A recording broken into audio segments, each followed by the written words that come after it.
تو میں نے سارا واقعہ بیان کیا جو چچا حبیب کی بیٹی کے ساتھ ہوتا تھا۔ میری بات پوری ہوتے ہی عامل صاحب نے ہم سے مخاطب ہو کر کہا، انشاءاللہ اس کا حل ہو جائے گا، آپ فکر نہ کیجیے۔ عامل صاحب کے کمرے کا ماحول بہت ہی پراسرار تھا۔ کمرے میں ایک طرف الماری تھی، اس میں بہت سی پرانی کتابیں پڑی ہوئی تھیں۔ انہوں نے ان میں سے 2 کتابیں چچا کو پکڑائیں اور تاکید کی کہ مضبوطی کے ساتھ ان 2 کتابوں کو پکڑے رہنا۔ اس کے بعد عامل صاحب ہمارے گاؤں کی طرف روانہ ہو گئے۔ پورے راستے میں عامل صاحب نے ہم سے کوئی بات نہ کی۔ چچا اور ہم حیرانی سے ایک دوسرے کے منہ کو تک رہے تھے۔ جب ہم عامل کے ساتھ گاؤں میں داخل ہوئے تو سب لوگ ہماری طرف حیرت کی نظر سے دیکھنے لگے، اور جو لوگ عامل صاحب کو جانتے تھے وہ آگے بڑھ کر عامل صاحب کو سلام کرنے لگے۔ خیر، چچا حبیب اللہ کے گھر پہنچتے ہی میں نے ایک بات نوٹ کی کہ عامل صاحب گھر میں داخل ہوتے ہی گھر کے چاروں طرف دیکھنے لگے، جیسے ان کی کوئی چیز گم ہو گئی ہو۔ عامل صاحب نے چچا سے پوچھا، وہ بچی کہاں ہے؟ چچا نے جواب دیا، یہیں کھیل رہی ہوگی، میں ابھی دیکھ کر آتا ہوں۔ چچا اپنی جگہ سے اٹھتے ہی تھے کہ وہ بچی دوڑتی ہوئی آئی اور آتے ہی چچا سے لپٹ گئی، اور پھر عامل صاحب پر نظر پڑتے ہی عامل صاحب کو غصے سے دیکھنے لگی۔ عامل صاحب نے ہم سے ایک کمرہ طلب کیا تو چچا عامل صاحب کو ایک کمرے کی طرف لے گئے جو کمرہ باہر کی جانب تھا۔ اس کے بعد عامل صاحب نے کچھ منہ میں پڑ کر بچی پر پھونک ماری تو بچی کی ایک خوفناک چیخ فضا میں گونجی اور بچی بے ہوش ہو گئی۔ تو میں اور چچا حیرت سے ایک دوسرے کے منہ کو تکنے لگے۔ تو عامل صاحب نے ہمیں کہا، مجھے اکیلے اس بچی کو کمرے میں لے جا کر اپنا عمل شروع کرنا پڑے گا۔ عامل صاحب نے بچی کو اٹھایا اور کمرے میں لے گئے۔ کمرے میں داخل ہوتے ہی دروازہ اچانک بند ہو گیا۔ چچا حبیب اللہ خان بہت پریشان تھے اور مسلسل اس کمرے کو تک رہے تھے جس میں ان کی ننھی سی بچی زندگی اور موت کی کشمکش میں تھی۔ اچانک کمرے سے چیخوں کی آوازیں آنے لگیں، بچاؤ، مجھے بچاؤ۔ یہ آوازیں بہت خوفناک تھیں۔ ہم اپنی جگہ خوفزدہ کھڑے تھے کہ اچانک دروازہ کھولا اور عامل صاحب کمرے سے باہر آئے اور انہوں نے بچی کو گود میں اٹھایا ہوا تھا۔ ہم دوڑتے ہوئے عامل صاحب کے قریب آئے اور پوچھنے لگے، کیا ہوا؟ عامل صاحب نے گھبرائی ہوئی آواز میں جواب دیا، بچی پر ایک بہت بڑے خطرناک طاقتور سائے کا قبضہ ہے۔ عامل صاحب کا رنگ سرخ اور پسینے میں شرابور تھا۔ کچھ دیر بعد بچی کو ہوش آیا تو عامل صاحب کو دیکھتے ہی چیخ مارنے لگی اور صحن میں بہت تیزی سے دوڑنے اور چھلانگیں مارنے لگی۔ کبھی وہ برتن اٹھا کر پھینکتی تو کبھی اینٹیں اٹھا اٹھا کر ادھر ادھر مارتی۔ ایک بار پھر عامل صاحب نے منہ میں کچھ پڑ کر بچی کی طرف پھونک ماری تو وہ زور زور سے چلانے لگی اور بہت خوفناک آوازیں نکالنے لگی اور اس کی شکل بھی بدلنے لگی۔ یہ منظر بہت ہی خوفناک اور ڈراونا تھا۔ عامل صاحب مسلسل تیزی سے منہ میں کچھ پڑھ رہے تھے۔ اس کے بعد آہستہ آہستہ بچی اپنی اصلی حالت میں آنے لگی تو عامل صاحب نے کہا، ڈرنے کی کوئی بات نہیں، انشاءاللہ اس کا حل بھی نکل آئے گا۔ عامل صاحب نے ہمیں کچھ تعویذ دیے اور پانی پر دم کر دیا اور کہا، جب بھی بچی پر یہ شیطان حاضر ہو تو یہ پانی اس پر چھڑک دینا۔ اس کے بعد عامل صاحب نے اجازت لی تو چچا نے کہا، اب کیا ہوگا؟ تو عامل صاحب نے کہا، میں کل آؤں گا، تب تک اس کا کوئی حل ضرور نکل آئے گا۔ میں نے بھی چچا سے اجازت لی اور گھر واپس آ گیا۔ رات کی تقریباً 12 بجے اچانک دروازہ زور سے کھٹکھٹایا گیا تو میں حیران و ششدر رہ گیا۔ جب میں نے دروازہ کھولا تو سامنے چچا حبیب اللہ موجود تھے جو کہ بہت ہی ڈرے ہوئے تھے۔ میں چچا کو دیکھ کر ذرا چونک گیا اور ان سے میں نے پوچھا، سب خیریت تو ہے؟ چچا نے کہا، چلو میرے ساتھ، اور میں ان کے ساتھ چل پڑا۔ راستے میں نے چچا سے پوچھا، کیا بات ہے، بتائیے تو صحیح، آخر ہوا کیا ہے؟ تو چچا نے کہا، پروین کو پھر دورے پڑ رہے ہیں اور اس کی شکل بھی انتہائی خوفناک ہو گئی ہے۔ تو میں یہ سن کر خوفزدہ ہو گیا اور خاموشی کے ساتھ چچا کے ساتھ ساتھ چلنے لگا۔ جب ہم چچا کے گھر پہنچے تو وہ بچی بڑے خطرناک انداز میں میری طرف دیکھنے لگی، جیسے ابھی مجھے کچا چبا جائے گی۔ بچی کا اس طرح میری طرف دیکھنا خطرے سے خالی نہ تھا۔ وہ میری طرف دوڑتی ہوئی آئی تو ڈر سے میرے پاؤں کے نیچے سے زمین کھسک گئی۔ میں بہت گھبرایا ہوا تھا۔ وہ میرے بہت قریب آ کر رک گئی اور پھر مجھے گریبان سے پکڑ لیا اور مرد کی آواز میں کہنے لگی، تو لایا تھا اس پیر کو، تم جتنی مرضی کوشش کر لو، میں اس بچی کا پیچھا نہیں چھوڑوں گا۔ میں طاقتور جن ہوں، تمہیں میری طاقت کا ابھی اندازہ نہیں۔ اور پھر اس نے مجھے ایک زوردار تھپڑ رسید کیا۔ تھپڑ لگتے ہی میں اپنے ہوش و حواس کھو بیٹھا۔ تھپڑ اتنا زوردار تھا کہ میرا سر چکرانے لگا۔ مجھے تھپڑ لگتے ہی چچا میری طرف بھاگتے ہوئے آئے۔ چونکہ وہ بچی اب صحن میں دوڑتی پھر رہی تھی اور ڈراؤنی آوازوں سے ماحول کو مزید خوفناک بنا رہی تھی۔ میں نے ذرا اپنے ہوش و حواس قائم کیے اور اٹھ کر ایک سائڈ پر کھڑا ہو گیا، اور چچا بھی میرے قریب تھے جو کہ مجھ سے پوچھ رہے تھے، بیٹا تم ٹھیک ہو؟ میں نے جواب دیا ڈرتے ہوئے، ہاں ہاں میں ٹھیک ہوں۔ بچی مسلسل صحن میں چیخ رہی تھی، بار بار دیوار پر چڑھتی، کبھی دوڑتے ہوئے ہماری طرف آتی اور کہکہا لگا کر چلی جاتی، تو کبھی کوئی چیز اٹھا کر ہماری طرف پھینکتی۔ میں اور چچا بہت ڈرے ہوئے تھے اور پریشان بھی تھے۔ ہم میں اتنی بھی طاقت نہ تھی کہ اس بچی کو روک سکتے۔ اس دوران میں نے اونچی آواز میں بسم اللہ کا ورد شروع کر دیا۔ جیسے ہی میں نے اللہ کا نام لیا، وہ ایک دم رک گئی اور میری طرف غصے سے دیکھنے لگی اور مجھ سے کہنے لگی، یہ سب پڑھنا بند کرو۔ لیکن میں مسلسل اونچی آواز میں پڑھتا رہا۔ وہ آہستہ آہستہ پھر اپنی اصلی حالت میں آنے لگی اور ایک سایہ اس کے جسم سے جدا ہو کر غائب ہو گیا اور بچی بے ہوش ہو گئی۔ تقریباً 30-35 منٹ تک بچی بے ہوش پڑی رہی۔ میں نے اور چچا نے مل کر ڈرتے ڈرتے بچی کو اٹھایا اور چارپائی پر لٹا دیا اور چارپائی پر بیٹھ کر باتیں کرنے لگے۔ صبح کی اذان سنتے ہی میں اور چچا مسجد میں گئے۔ نماز سے فارغ ہو کر میں نے اور چچا نے خصوصی دعا کی، یا اللہ عز و جل، تو مالک ہے، تو ہی خالق ہے، دونوں جہانوں کو پالنے والا ہے، تیرے سوا کوئی عبادت کے لائق نہیں، تجھے تیرے نبی حضرت محمد مصطفیٰ صلی اللہ علیہ وآلہ وسلم کا واسطہ اس مصیبت سے ہمیں نجات دے، بے شک تو ہی بلائیں دور کرنے والا ہے۔ دعا سے فارغ ہو کر میں اور چچا گھر واپس آ گئے۔ آ کر بچی کو دیکھا تو وہ سوئی ہوئی تھی۔ ایک طرف بچھی ہوئی چارپائی پر ہم بیٹھ گئے۔ ابھی ہمیں بیٹھے ہوئے تقریباً آدھا گھنٹہ ہی ہوا تھا کہ دروازے پر دستک ہوئی تو چچا نے دروازہ کھولا تو باہر عامل صاحب کھڑے تھے۔ انہوں نے ہم سب کو سلام کیا اور چچا سے پوچھا، اب پروین کیسی ہے؟ تو چچا نے رات والا سارا واقعہ عامل صاحب کو بتایا۔ عامل صاحب نے چچا کی بات بڑے اطمینان سے سنی اور کچھ دیر خاموش رہے اور پھر خاموشی کو توڑتے ہوئے بولے، آج رات اس کا بھی حل نکل آئے گا انشاءاللہ۔ عامل صاحب نے پھر کہا، آج رات اس بچے کی نگرانی کرنی ہوگی اور اس سے ہمیں یہ بھی پتہ چل جائے گا کہ پروین کو کون سی طاقت قبرستان کی طرف لے جاتی ہے۔ عامل صاحب نے ہم سے قرآن شریف مانگا تو چچا نے اندر سے قرآن شریف لا کر عامل صاحب کو دے دیا۔ ظہر کی نماز کے بعد عامل صاحب قرآن مجید پڑھنے لگے اور ہم سے کہا، میرے قرآن پڑھتے وقت کوئی بھی میرے پاس نہ آئے، اور اس کمرے میں داخل ہو گئے جو کمرہ انہوں نے کل ہم سے لیا۔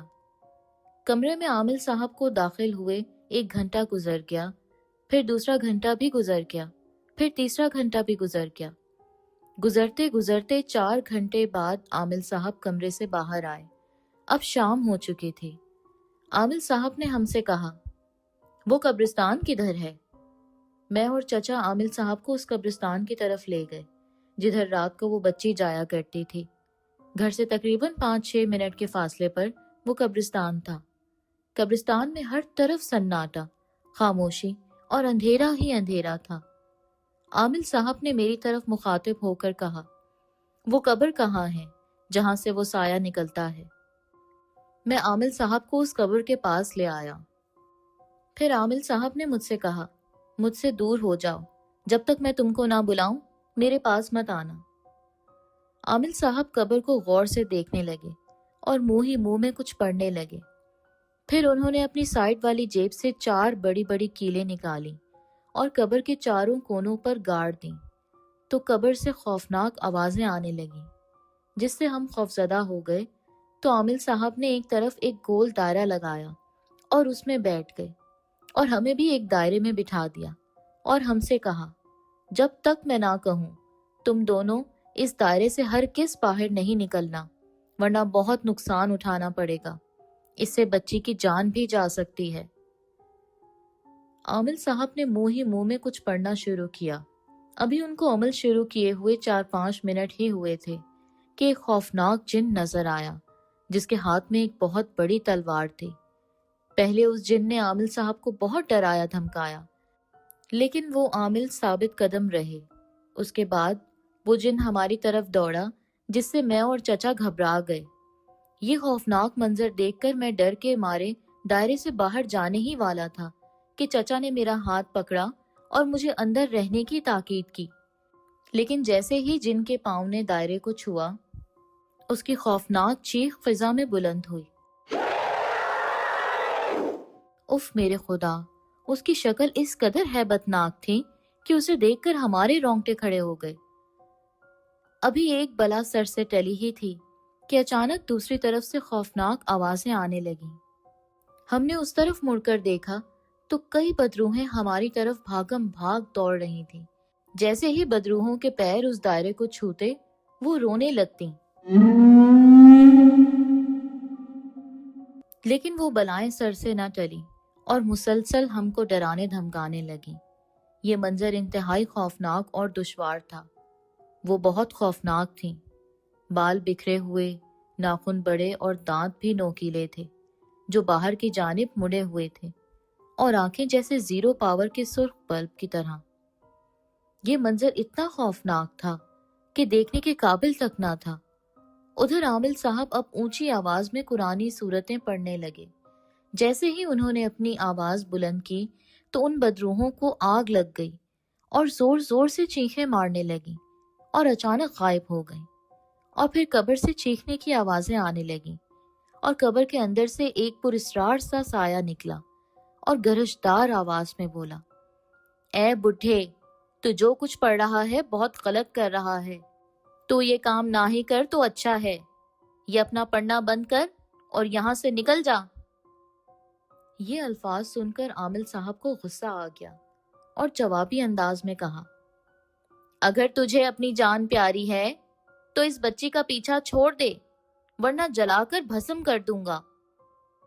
اور پھر عامل صاحب نے پوچھا، تو کون ہے اور کہاں سے آیا ہے، اور اس بچی بیچاری کے پیچھے کیوں پڑا ہے؟ اگر تجھے اپنی جان پیاری ہے تو بچی کا پیچھا چھوڑ دے۔ سائے نے غرورانہ انداز میں کہا، میں بچی کا پیچھا نہیں چھوڑوں گا۔ عامل صاحب جلال میں آ کر سورہ یاسین کی تلاوت کرنے لگے۔ جیسے ہی عامل صاحب کے منہ سے یاسین والقرآن الحکیم کے الفاظ نکلے تو سایہ گڑ گڑا کر رونے لگا اور معافیاں مانگنے لگا اور کہنے لگا، مجھے معاف کر دو، مجھ سے غلطی ہو گئی، میں بچی کا پیچھا چھوڑ دوں گا اور یہاں سے ہمیشہ ہمیشہ کے لیے چلا جاؤں گا، اور آئندہ کسی کو تنگ نہیں کروں گا، بس یہ پڑھنا بند کر دو۔ عامل صاحب نے پوچھا، تم اس بچی کے پیچھے کیوں پڑے ہو؟ تو سائے کے منہ سے آواز آنے لگی، کچھ دن پہلے کی بات ہے کہ بچی اور اس کی والدہ ادھر سے گزر رہی تھیں کہ بچی کو حاجت محسوس ہوئی۔ اس بچی نے اس درخت کے پاس آ کر پیشاب کر دیا۔ میں اس جگہ لیٹا ہوا تھا، مجھے بہت غصہ آیا، اس لیے میں اس دن سے اس بچی پر حاوی ہو گیا۔ تو عامل صاحب نے کہا، ٹھیک ہے، اب تم یہاں سے جاؤ، لیکن یاد رہے دوبارہ کسی کو تنگ کیا تو جلا کر بھسم کر دوں گا۔ اور پھر اس سے حضرت سلیمان بن داؤد کی قسم کھلوائی۔ میں اور چچا بڑی حیرانی اور سوالیہ نگاہوں سے سوچ رہے تھے کہ اس کے بعد اچانک سایہ غائب ہو گیا۔ اب عامل صاحب نے ہمیں فوراً دائرے سے نکلنے کا حکم دیا تو ہم عامل صاحب کے حکم کے مطابق دائرے سے باہر آ گئے۔ گھر آ کر سب سے پہلے عامل صاحب نے بچی کو دیکھا اور بچی کے گلے میں ایک تعویذ ڈال دیا اور تاکید کی کہ یہ تعویذ نہیں اتارنا، اور بچی کو پیار کرنے لگے۔ اب بچی پہلے سے بالکل بہتر تھی اور خوشی سے کھیل رہی تھی۔ اس کے بعد چچا نے عامل کا شکریہ ادا کیا اور کچھ روپے دینے کی کوشش کی، لیکن عامل صاحب نے صاف الفاظ میں انکار کر دیا اور کہا، یہ سب کام کرنا میرا فرض ہے اور میں یہ کام اللہ عز و جل کی رضا کے لیے کرتا ہوں۔ اس کے بعد عامل صاحب نے ہمیں ایک نصیحت کی، ہمیں ہر وقت اللہ عز و جل کا شکر ادا کرنا چاہیے اور اس کو ہمیشہ یاد کرنا چاہیے، اس کی نعمتوں کا بھی ہمیں شکر ادا کرنا چاہیے اور اپنے دلوں کو اسی کی یاد سے معمور رکھنا چاہیے۔ اور یہ نصیحت کر کے عامل صاحب نے مصافحہ کیا اور اپنے مکان کی طرف روانہ ہوئے۔